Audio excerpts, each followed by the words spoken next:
What if I told you that a habit you've kept private for decades might now be quietly stealing your strength, disrupting your sleep, and draining your energy after 60? Not in a dramatic way, but gradually, silently, like a leak in your foundation you never noticed. My name is Dr. William Mark. I'm a board-certified urologist with over 30 years of experience in men's health, and I've spoken with thousands of men in their 60s, 70s, and even 80s who feel confused, frustrated, and left out of the conversation about how aging affects their sexuality. They're not ashamed, they're uncertain, and they deserve answers grounded in science, not myths. That's why I created this guide, because there are hidden dangers most older men never hear about when it comes to masturbation. Not because the act itself is wrong, it's not, but because the body changes, the chemistry changes, and the rules change too. What worked at 40 could now be slowly wearing down your hormones, numbing your sensations, and stressing your prostate without you even realizing it. This isn't about judgment. It's about awareness. In the next few minutes, I'm going to walk you through 5 critical mistakes that many men over 60 are making without knowing. These are medically documented patterns I see over and over again in my practice. Patterns that lead to fatigue, weaker erections, emotional disconnection, and even a shorter lifespan. But the good news? Every single one of these mistakes is reversible. You don't need a prescription, a procedure, or a drastic change. You just need the truth and a little guidance. So if you've ever felt tired after release, numb instead of satisfied, or unsure about whether your habits are still serving you, stay with me, because you're about to learn how a few small shifts could help you regain not just your physical vitality, but your sense of self. Let's start with mistake number 1, and it's one I guarantee most men have never even considered. 1. Overstimulating the brain. When porn starts numbing, not nourishing.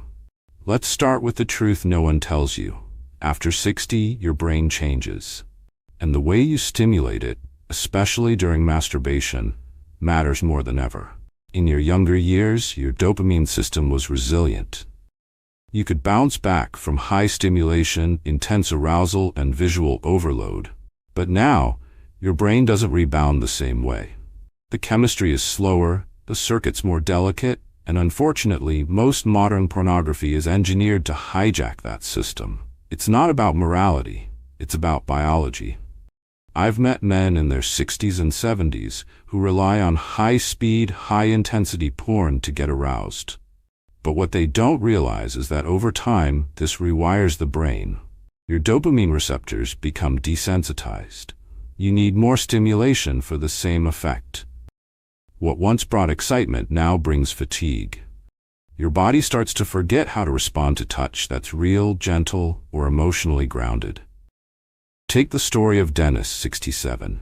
He was sharp, independent, and still full of curiosity. But he came to me saying, "Doc, I feel like I'm losing my edge. I'm not excited by anything anymore. Not food, not music, not even women." As we talked, it became clear that porn had slowly become his only source of stimulation. Not intimacy, not even desire, just habit. And it left him empty. I asked him to step away from the screen for 2 weeks. No pressure, no performance, just slow, conscious touch. He reported back with something I hear often. It felt awkward at first, but then something came back. I could feel again. It wasn't about fantasy, it was about being present. That's the key. Your brain is not broken, it's just overworked.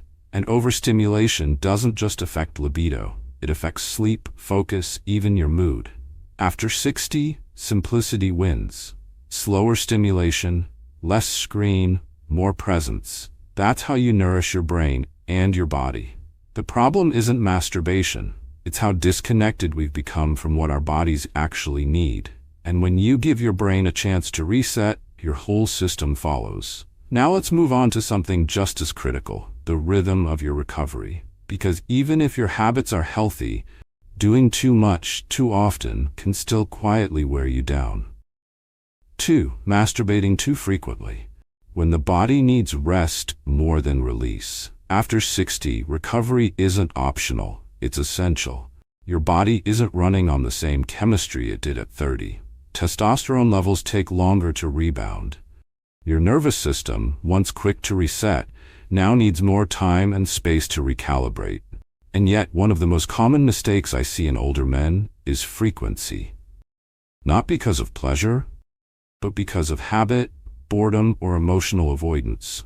Let me be clear, masturbation itself isn't the problem, but doing it too often without proper recovery is. I've seen men who masturbate daily, or even multiple times a day. Not because they feel a genuine urge, but because it's routine, and they're shocked when they start feeling more exhausted, irritable, and emotionally flat. They assume it's aging, but often it's just overstimulation. Take Harold, a 72-year-old retired teacher who came in complaining of low energy and poor sleep. His blood work looked fine, his diet, clean, his routine, stable. But when we gently unpacked his habits, he revealed he was masturbating every single night. "It helps me fall asleep," he said, but it wasn't helping, it was depleting him. I asked him to try a simple reset, 3 days off, just to see. The result? Better sleep, more morning energy, and a surprising return of genuine arousal. "Doc," he said, "I didn't realize I was just going through the motions. Here's what's happening. After orgasm, prolactin rises and testosterone drops. At 30, your system can absorb that dip. At 65, it lingers, and if you keep pushing your body without giving it space to heal, you end up in a cycle of depletion, not restoration. It's not about quitting, it's about listening. If you're feeling drained after, if your mood dips, if your desire feels mechanical, it's time to pause. A good rule? No more than 2 to 3 times a week, and only when your body genuinely feels ready. Not bored, not anxious, not just filling time. When arousal is real, not forced, your body responds better. You feel energized, not emptied, connected, not numb. Because true vitality isn't about how often you perform, it's about how deeply you connect. And that connection starts with respecting your rhythm. Now let's talk about one small gland that holds enormous power over your sexual health, and the subtle ways you're probably neglecting it. Number 3. Ignoring prostate care. When habits become harmful without you knowing. Most men over 60 never think about their prostate until it starts to cause trouble. But here's the thing. Many of the issues you blame on aging, like interrupted sleep, urinary urgency, or weaker orgasms, often begin with how you treat this tiny gland during masturbation. You don't mean to harm it, but over time, old habits, built on speed and tension, start to wear down this deeply sensitive part of your body. I remember Frank, a 66-year-old grandfather and former mechanic. He came to me complaining of groin pressure and waking up 4 or 5 times a night to pee. His scans were clean, his PSA levels were fine, but something was off. When we talked about his habits, he said, "Doc, I've been doing it the same way since I was 20. Fast and tight. I just want it over with." And that's exactly where the problem was hiding. Your prostate isn't built to withstand decades of clenching, squeezing, and forcing. As you age, the tissue becomes more sensitive. The pathways that once handled pressure with ease are now prone to swelling and inflammation. And here's the catch. You won't feel it right away. The damage is slow, it's subtle, and by the time it shows up, you might think it's just part of getting older. It's not. It's your body asking for a new kind of care. I asked Frank to slow down, use a warm, natural lubricant. Focus on arousal before stimulation. No rushing, no clenching. Within weeks, his symptoms began to ease. 2 months later, he was sleeping through the night again. This is not just about technique, it's about intention. Are you moving from habit or from awareness? Are you applying pressure out of urgency or taking time to actually feel what your body needs? Here's what I recommend. Always wait for real arousal before touching yourself. Never rush the experience. Use lubrication to reduce friction and irritation. Afterward, empty your bladder to flush the urethra and drink a glass of water. Think of it like caring for a classic car. You don't gun the engine. You warm it up, treat it with respect, and it rewards you with reliability. The prostate is small, but its role is massive, and by making a few small shifts, you can protect it for years to come. Now, let's move on to something that seems harmless, but is quietly eroding your vitality, especially if you've been doing it the same way for decades. Before, sedentary stimulation, when stillness silently weakens you. You'd never guess that one of the most overlooked mistakes men make in their 60s, 70s, and beyond during masturbation is simply staying still. But it's true. The body needs movement to maintain vitality, especially the kind that supports sexual function. Yet most older men have developed a routine where self-pleasure happens in silence, in stillness, and often in the same old recliner or bed. I once had a patient named Tom. He was 71, widowed, and had a decent sex drive, which surprised even him. But his words stuck with me. "Doc, I go through the motions, but it just feels flat. No excitement, no build-up, no satisfaction." And when I asked him what he did during the act, he said he just sat there, motionless, every time. That right there is the hidden trap. As we age, blood flow becomes less efficient. And blood flow is what drives arousal, erections, sensation, everything. When you're completely still during stimulation, especially in the same position, day after day, the pelvic area doesn't get the oxygen or circulation it needs. Over time, this dull sensation weakens the erectile response and disconnects your mind from your body. It's not about turning masturbation into a workout. It's about reintroducing even gentle movement. Stand up, shift your hips, take a few slow steps, stretch your lower back. These tiny changes tell your body, wake up, be present.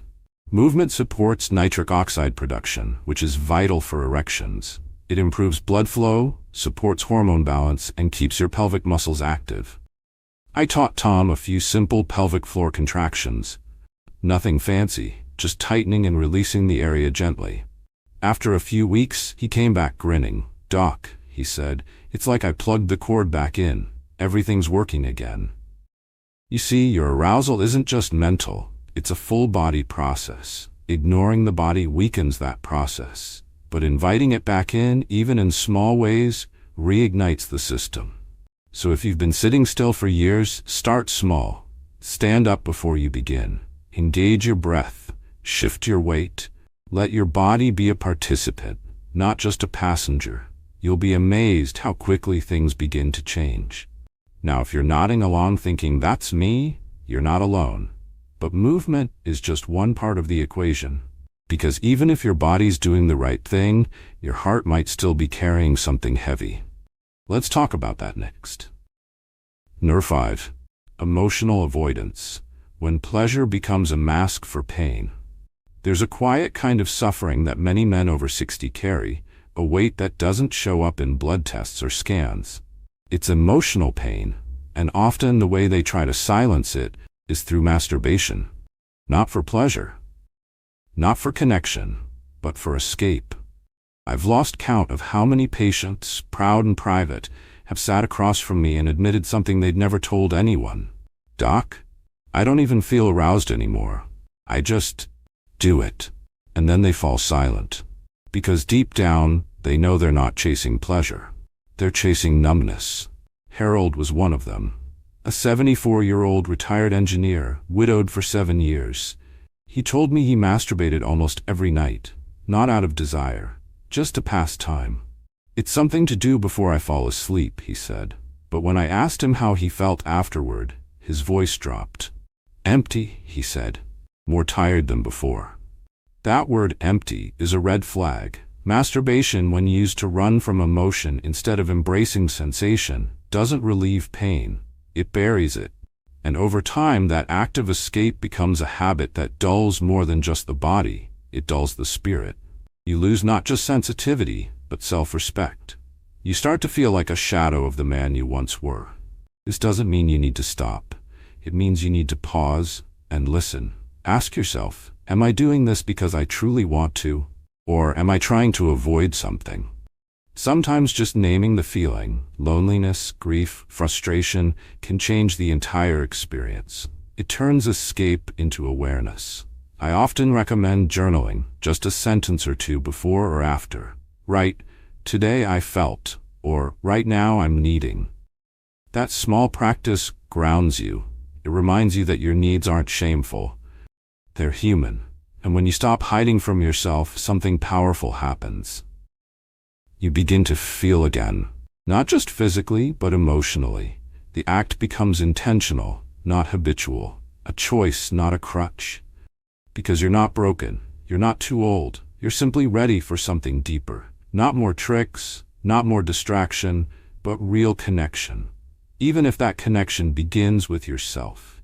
Now that we've uncovered all 5 mistakes, it's time to put the pieces together. Because one final truth ties them all together. And it might be the most important message of all. If there's one truth that binds every mistake we've uncovered, it's this. The danger isn't in the act of masturbation itself. It's in ignoring what your body is trying to tell you. Most men aren't harming themselves on purpose. They're simply following routines they picked up decades ago, habits that may have once brought comfort, but now quietly steal vitality. You're not 30 anymore. And that's not a weakness, it's wisdom if you're willing to adapt. Because the body after 60 speaks differently. It whispers instead of shouts. It asks for gentleness, not speed. Connection, not habit. Recovery, not repetition. And yet, most men never stop to ask, is this still working for me? We talked about overstimulation, how porn hijacks the brain and disconnects the body. We explored frequency, how constant ejaculation without rest slowly burns through energy and desire. We looked at prostate care, how years of silent pressure can erode a vital gland. We examined movement, how stillness dulls arousal and weakens the body's natural flow. And we touched on emotional avoidance, how men turn to touch not for joy, but to mute their pain. Each of these issues is real, but none of them make you broken. In fact, facing them is a powerful act of masculinity. I think of my father when I speak to patients, a strong, proud man who never talked about these things, who thought needing gentleness meant he was getting weak. But it didn't. It just meant he was aging. And aging, when done with awareness, can be powerful. You're not too old for connection. You're not too far gone to feel pleasure.